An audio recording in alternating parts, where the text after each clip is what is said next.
akka nama biyya ormaa hojjete tokkotti baay'ee bareedadha. Bareeduma hojjetatte akka nama biyya ormaa ture akka biyya ormaa nama ture tokkotti waanuma gaarii tokko hojjetatte. Garuu gaafii annattumu meeshaan sun meeshaa biyya arabaatii hoggaa bittee dhufte sun jira moo eessa dhaqe? Manni kun mana keeti moo mana maatii keetii haaromsite?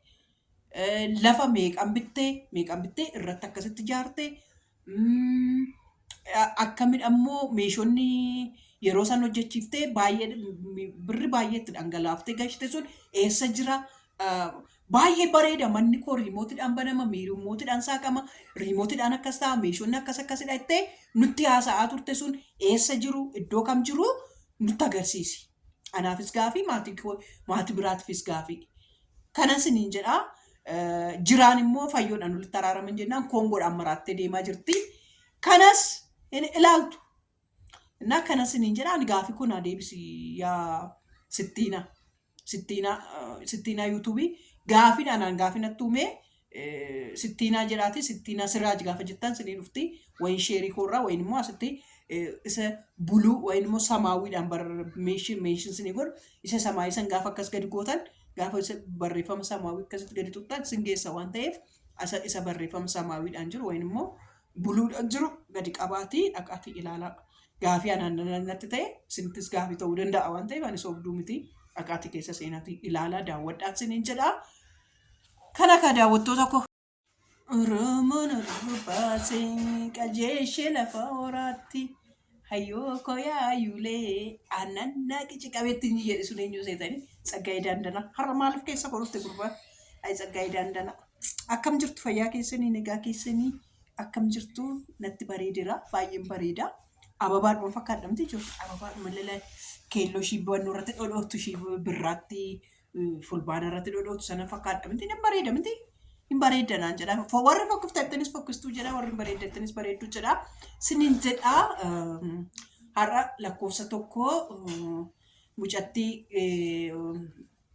gannat tufaa buna lasa nama jechisiisu tokko naa bittee naaf ergitee galatoomii waaqayyo kusaa eebbisu jireenya kee bara kee guddaasaa naaf galatoomii siniin jedha akka guddaasaa naaf galatoomii bareedduu koo dhugaa rabbii bunittiin akkatti bareeddu iddoo kanan sinii gashaa baay'ee bareedde jechuudha bunni ishii buna baay'ee bareeddu buna baay'ee gaariidha kana siniin jedha galatoomichaa gara ka sabboontuu wallagga lixaatti dabarra jechuudha sabboontuu wallagga lixaa wayin immoo sittiinaa amma viidiyoon hojjetaa jirtu sittiinaa gubbaarratti waa'ee biyyaa waa'ee jireenya ishii waa'ee olmaa ishii waa'ee ta'oota ishii anaasa'aa jirtu sittiina irratti waan ta'eef sittiina irra dhaqaatii isinis daawwadhaa waan baay'ee irraa barattu waan baay'ee irraa qayyabattu waan baay'ee irraa hubattaniitoo bira dabartu waan ta'eef dhaqaa ani garuu gaafii hin qaba jechuudha gaafii tokko hin qaba. Jechuun gaafii namatti ta'e gaafachuun bareedaadha natti fakkaata. Manni ati irratti ijaarsifte kuni lafa isaa bitatteet immoo maatii kee warra kee irratti ijaarte gaafii koo tokko isa kanadha naaf deebisi. Maaliif hojjettan jechuudha haadha ishiitiif ijaarte moo ofii ishiitiif ijaarte jennee haasa'uu dandeenya jechuudha. Eenyuudhaaf amma sabboontuun mana ijaareen qabu. Dhiifama mucaa kootu jidduutti na jeeqaa dhiifama siniin jedha. Mana ishii irratti moo lafa ishii irratti lafa bitattee irratti ijaarratte moo maatii ishiitiif ijaarte moo haadha ishiitiif ijaarte moo mana haadha ishiitiiti moo mana ishiiti. Gaafii kootidha kun lakkoofsi tokko gaafii tokkodha jechuudha. Maaliif seetan boruu maatii biratti gaafa ijaarratan warra hunduma keessaniif iyyuu barumsa isiniif haa ta'u jechuudha. Maatiidhaaf ani itti ijaaramu maatiidhaaf haaromfamu maatiidhaaf ijaaramu maatii san jedhama jechuudha. Amma namni shambaqqoodha haati ishee odoo jechuun waaqayyo irratti hin godhin waaqayyo umurtii dheertuu ishiidhaaf haa jiraachisu umurtii dheertuu ishee haa jiraattuu fi garuu manni sun maqaa sabboontuutiin jiramoo maqaa haadha sabboontuutiin jiramoo haadha ishiitiif haaromsite immoo haadha ishiitiif ijaarte immoo ofii ishiitiif ijaarrattee gaafiin koonni tokko kanadha jechuudha lakkoofsi tokko ani gaafii natti uume sheer godhaati biratti nagaa jechuudha. Inni lammaffaa gaafiin koonni lammaffaa immoo mi'oota bibbittee akkasitti karaa Aayishaa yuutuubii biyya sanitti galee kana turee gaafii kootidha anaaf gaafiidha. Waan gaafii natti ta'eef jechuudha. Amma meeshota san nutti agarsiisaa turte hoggaa asii deemus nutti agarsiifamaa ture jechuun immoo mana biraa mana kee biraa keessatti naqxe. Gara 100,000 oli isaan olidha jechuudha. Soofaa soo ilaalle soofaa isa ishiin amma eega Finfinneetti dhuftee bittee turre caala. Gaafii waan natti himeef dhugaa rabbi gaafii waan natti himeef gaafii koo asiin karaa kanaan gaafachuu naa wayya jedheen jechuudha.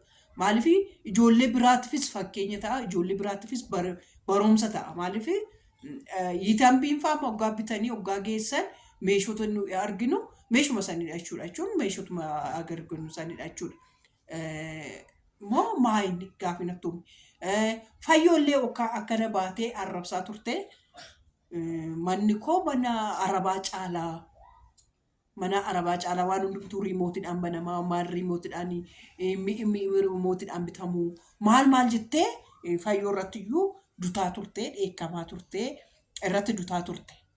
Kana dhagaa gaafii natti hime waa'ee meeshichaa gadi fageenya sirriitti akkaataa itti bittee akkaataa itti natte maal akka goote maal akka ta'e meeshichi jechuudha moo meestis warri sabboontuu warra galitaa irratti ilaaltan wayin immoo Aishaa YouTube irratti hidhattanii too gizee Wallagatti waggaa kana maal fe'amu sun kana turee. Ay gaafii natti hime jechuun waan ampoolonni maalonni dhugaan amman iyyuu kana turee.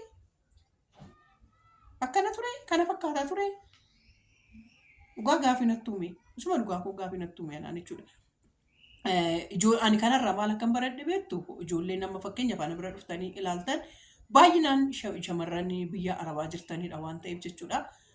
Meeshaa hoggaa bitattan ofii keessanii bitadhaa. Wayin immoo maatiin keessa maatii amantan irratti bichisiifadhaa. Maaliif eega dhuftee isuma Finfinneetti algaanillee algaa ishee ofiishiitti dhuftee bittetu caalaa. Soofaanillee soofaa ofiishiitti bittee fiddetu caalaa. Waan bariinumti inni akkas jidduu irra taa'u soofaa irra taa'u suni isa turre caalaa. Amma ani fakkeenyaaf jechuudha isa kana soofaa kana jechuudha. Soofaa kana bara sana hoggaan bitu 8,000 nan bite. Bara waggaa 8 kanaan dura jechuudha 8,000 nan bite. Irra deebisee na haaromsee irra deebisee gaafa na haaromsu 20,000 na haaromsee kuniyyuu soofaanumti koo kuniyyuu soofaa sabboontu caala. Maaliif seetan gatiin ittiin hoggaa san odeeffamee fi meeshaa nama achitti ishii lammaffaa immoo ani mi'aan guuttannee nuun jette. Viidiyoo keessatti immoo mi'a tokko ijoollee miimoorii shoortii nuun godhina waan hojjettan. Waan hojjettanii waan dubbattanii namni nu taajjaba jedhaaf miimoorii shoortii nuun godhina. Fakkeenyaaf haati eebbaa ishii rakkina meeqa dhiphina meeqa keessa dabartu iyyuu yaadatti waan ta'eef ijoolleen immoo sirriitti nama yaadatu. Waan haasofnee viidiyoo keessatti haasofnee dabarree miimoorii shoortii ol goonu dhugaa rabbi maaliif seetan hin qabamna deebinee viidiyootuma keenyaan deebinee too qabamna waan ta'eef jechuudha. Meeshaan guuttanne jette har'a hoggaa sooftachi keessatti sabboontuuni ani meeshaa baay'een guuttallee ishuma ija jedhamtudha. Hoggaa achi jirtu hoggaa achi teessee immoo haadha kootuu irratti fayyoo faana waliin atarrakaranii ani jette riimootiidhaan banamuu waan riimootiidhaan hojjetamu meeshota akkasii hoggaa namuu isaaniin argaa ture meeshota namaa turan biffee keessatti illee seechiin akkasitti anis ishiin haasoftu mutanii dhaggeeffataa ture jechuun mana ishee amma ishiin natti agarsiiftu tariifadheen ture maaliif baay'ee ni eegaa ture baay'ee na eegaa ture. Baay'een barbaadas ture jechuudha. Maaliif arguu barbaadaan ture maaliif baay'ee haasaa turte baay'ee irratti dadhabeera baay'ee akkas ta'eera maal ta'eera jedhaa turte waan ta'eef jechuudha. Baay'ee dadhabeera baay'ee akkas ta'eera waan jedhaa turteef akka nama tokkotti